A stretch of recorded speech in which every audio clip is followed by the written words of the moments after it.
अस्सलामुअलैकुम बच्चों। तो आज के इस लेक्चर में एक्सरसाइज 1 आइकम पार्ट 1 की जो बुक है business math writer Mohammad Abdullah की, इसकी सेट ए का मैं करवा रही हूँ क्वेश्चन नंबर 11।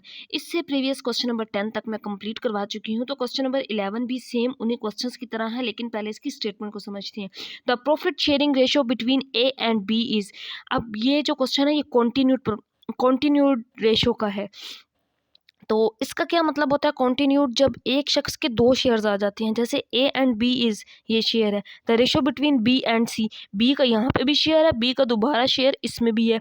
द फर्स्ट यहाँ पे है द फिर्म अर्न, ये प्रॉफिट होता है, ऑफ अ प्रॉफिट इज 41,000, बाद में जो उनको प्रॉफिट हुआ 41,000 हुआ, 41,000। What is the amount of each partner, कि हर पार्टनर को कितनी अमाउंट मिलेगी। अब ये फिर्म के वर्ड से कंफ्यूज नहीं होना, इसका मतलब ये है कि आप किसी चीज़ में कोई पैसा लगाते हैं तो रिटर्न में कितना प्रॉफिट होता है, इसी को ये फर्म अर्न कहते हैं। तो यहाँ पे ए और बी की रेशो दी गई है। अब यहाँ पे तीन चीज़ों की रेशो है, एक ए, बी और सी। अब सबसे पहले ये कहा गया है कि ए और बी की जो शेयरिंग रेशो है वो 2:3 है। फिर कहा गया है the ratio between B and C is, B की ratio B and C, B की यानी कि 4 है और सी की रेशो 7 है। तो इस वजह से हमने बी की रेशो को बी के नीचे ही लिखा। तो इस तरह के क्वेश्चन को कहते हैं कॉन्टिन्यूड रेशो का क्वेश्चन है ये। तो इसको इसके साथ मल्टीप्लाई करते हैं, इसका तरीका ये होता है, और फिर इन दोनों को मल्टीप्लाई करते हैं, जो वैल्यू आती है उसको इसके साथ, यानी कि यहाँ पे ये 7 है तो मैं 7 को यहाँ पे लिखूँ, यहाँ पे ए की बात है। अब इसको सिंप्लीफाई कर लेते हैं। 4 2s आर 8, यहाँ पे रेशो आ गई 8, 4 3s आर 12 और 12 आया है। और अब यहाँ पे ये जो 3 था ना, यहाँ 7 मैंने ऊपर लिख दिया, बेशक यहाँ लिख लें, तो 3 7s आर 21, इसकी रेशो ये आ जाएगी। 2 इसके साथ मल्टीप्लाई होगा 8, 4 3 के साथ 12 और 3 7 के साथ 21, तो ये रेशो आ गई। तो सेम प्रीवियस क्वेश्चंस की तरह अब मालूम कर लेंगे सम ऑफ दी रेशो, फिर हर एक का प्रॉफिट निकाल लेंगे। सम ऑफ दी रेशो, इन तमाम रेशोज को सम कर देंगे, 8 + 12 + 21, तो इसका जवाब आ जाएगा ऐड करने से 41। इन तमाम रेशोज़ को ऐड किया तो जवाब आ गया 41। अब हमने ए की शेयर ऑफ ए निकालना है, बी के शेयर्स निकालने हैं और सी के शेयर निकालने हैं।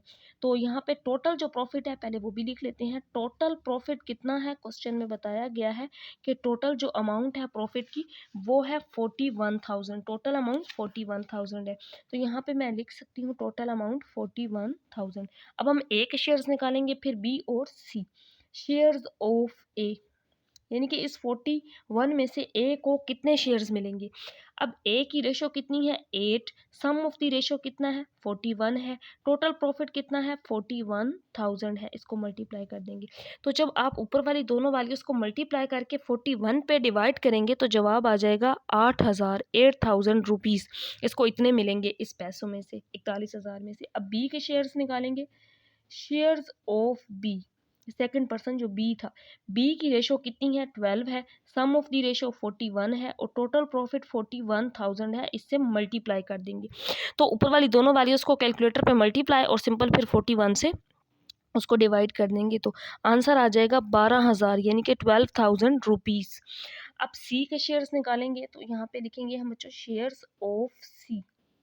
जो थर्ड पर्सन सी वाला है उसकी जो रेशो है वो 21 है और सम ऑफ द रेशो 41 है, मल्टीप्लाई 41,000 कर देंगे, तो इसकी जो अमाउंट है वो आ जाएगी 21,000, यानी कि 21,000। तो इस तरह इन सबको इस टोटल प्रॉफिट में से इतनी इतनी अमाउंट मिलेगी।